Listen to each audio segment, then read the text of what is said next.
ఈ రెండవ దశ పోరాట కార్యక్రమంలో భాగంగా ముందు ప్రతి రాష్ట్రంలోనూ 3 చోట్ల నిరసన ప్రదర్శనలు, ధర్నాలు, తర్వాత నిరాహార దీక్షలు చేసి మార్చి ఆఖరి వారంలో న్యూఢిల్లీలో పార్లమెంట్ స్ట్రీట్లో జంతర్ మంతర్ దగ్గర దాదాపు 1000 మంది బ్యాంక్ రిటైరీ ప్రతినిధులతో నిరాహార దీక్ష చేస్తాం.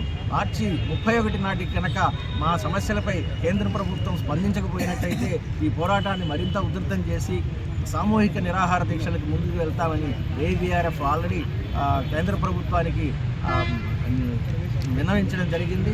కేంద్ర ప్రభుత్వం ఇంకో ఉద్దేశం ఏంటంటే కేంద్ర ప్రభుత్వమే కాకుండా ప్రజల్లో ఉన్న అపోహ కూడా తొలగించాలి. ఇవాళ మెర్జర్ వలన బ్యాంకులు మెర్జర్ అవ్వడం వలన చాలా ప్రజలు కూడా పబ్లిక్ కూడా ఇబ్బంది అవుతూ ఉన్నారు. బ్యాంకు ఉద్యోగులు ఏదైతే 5 రోజుల పని విధానం ప్రవేశపెట్టమంటే దాని మీద కూడా స్పందించలేదు. కేంద్ర ప్రభుత్వం ఒప్పుకున్న సమస్యల మీద కూడా స్పందించకుండా తాత్సారం చేస్తూ ఉంది. కేవలం కార్పొరేట్లకే లబ్ధి చేకూర్చేటట్టుంది.